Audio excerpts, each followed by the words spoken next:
বহু বছর ধরে ভারতের অর্থনীতি ভোক্তা নির্ভর ছিল, কিন্তু এখন একটি নতুন ইঞ্জিন গতিপ্রাপ্ত হচ্ছে বলে মনে হচ্ছে। সেটা হলো বিনিয়োগ নির্ভর বৃদ্ধি। সরকারের প্রধান ব্যয়, যা মূলত সরকারের দীর্ঘমেয়াদী অ্যাসেট ইনভেস্টমেন্টকে নির্দেশ করে, যেমন রাস্তাঘাট, হাইওয়ে, সেতু ইত্যাদি। ফাইন্যান্সিয়াল ইয়ার 2020-তে 3.3 লক্ষ কোটি থেকে বৃদ্ধি পেয়ে ফাইন্যান্সিয়াল ইয়ার 2024-এ 8 লক্ষ কোটি ছাড়িয়ে গেছে। এটা একটি উল্লেখযোগ্য উত্থান এবং এটি দেশের অবকাঠামো নির্মাণের দীর্ঘমেয়াদী ধারাবাহিক গতি তৈরির জন্য ভিত্তি স্থাপনের পদ্ধতিতে প্রাণ এনে দিতে পারে।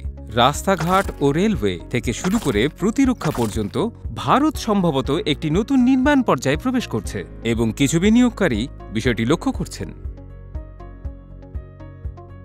প্রথম অধ্যায়, সরকারের সামনে থেকে নেতৃত্ব দেওয়া। এটা শুধুমাত্র পলিসি হেডলাইন্স তৈরি করা নয়, এটি দৃশ্যমান কর্মের ব্যাপার। রাস্তা নির্মাণ খাতে মূলধন ব্যয় ফাইন্যান্সিয়াল ইয়ার 2020-তে 57,595 কোটি থেকে বৃদ্ধি পেয়ে ফাইন্যান্সিয়াল ইয়ার 2024-এ 2,03,763 কোটি হয়েছে। রেল মন্ত্রকের খরচ বৃদ্ধি পেয়েছে ফাইন্যান্সিয়াল ইয়ার 2020-তে 58,028 কোটি থেকে ফাইন্যান্সিয়াল ইয়ার 2024-এ 1,87,436 কোটিতে।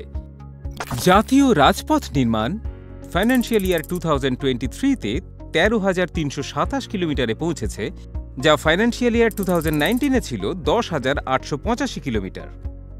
এমনকি প্রতিরক্ষা এবং সাশ্রয়ী আবাসনের ক্ষেত্রেও বড় বরাদ্দ পেয়েছে। এমন সম্পদের দিকে বিশেষ গুরুত্ব দেওয়া হচ্ছে, যা দীর্ঘমেয়াদী অর্থনৈতিক বৃদ্ধিকেই নিশ্চিত করতে পারে। দ্বিতীয় অধ্যায়, বেসরকারি বিনিয়োগের জন্য ভিত্তি স্থাপন। আরেকটি বিষয় লক্ষ্য করার মতো যে, উচ্চতর সরকারি ব্যয় সম্ভবত বেসরকারি সংস্থাগুলোকে তাদের বিনিয়োগ বাড়াতে উৎসাহিত করছে। এর ফলে সমস্ত কোম্পানির ঋণ আরও পরিচালনাযোগ্য হচ্ছে, নন পারফর্মিং অ্যাসেট বা এনপিএ কমছে এবং প্রোডাকশন লিঙ্কড ইনিশিয়েটিভস বা পিএলআই স্কিম ও মেক ইন ইন্ডিয়ার মতো উদ্যোগগুলি ধাপে ধাপে উৎপাদনের জন্য আরও উপযুক্ত পরিবেশ তৈরি করছে। ফাইন্যান্সিয়াল ইয়ার 24-এ নতুন ঘোষিত উদ্যোগগুলির মধ্যে 59%ই হচ্ছে ম্যানুফ্যাকচারিং সেক্টরে, যা প্রাইভেট ক্যাপেক্সে ধীর গতির হলেও স্থিতিশীল পুনরুজ্জীবনের ইঙ্গিত দেয়। তৃতীয় অধ্যায়, লাভবান হতে পারে। কিছু কোম্পানি এই পরিস্থিতি থেকে উপকৃত হওয়ার পজিশনে রয়েছে।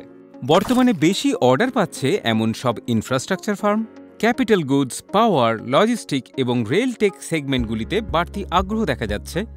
এমনকি সিমেন্ট, হাউজিং এবং নির্মাণ ব্যবসাও এই বৃদ্ধির প্রবণতায় অংশ নিচ্ছে। লং টার্ম থিমে বিশ্বাসী বিনিয়োগকারীদের জন্য কনজাম্পশন নির্ভর থেকে বিনিয়োগ নির্ভর বৃদ্ধিতে এই পরিবর্তন একটি নতুন দৃষ্টিভঙ্গি দিতে পারে। আইসিআইসিআই প্রুডেন্সিয়ালের সেক্টরাল বা থিমেটিক স্কিমগুলি এমন সামগ্রিক প্রবণতাগুলোকে ধরতে সাহায্য করতে পারে, কারণ মাঝে মাঝে শান্তভাবে বৃদ্ধির পথে হাঁটাই সময়ের ওপরে সবথেকে বড় প্রভাব তৈরি করে। এই ধরনের বিনিয়োগ স্টোরির জন্য লাইক, শেয়ার এবং সাবস্ক্রাইব করুন। মিউচুয়াল ফান্ড বিনিয়োগ বাজার ঝুঁকির অধীন।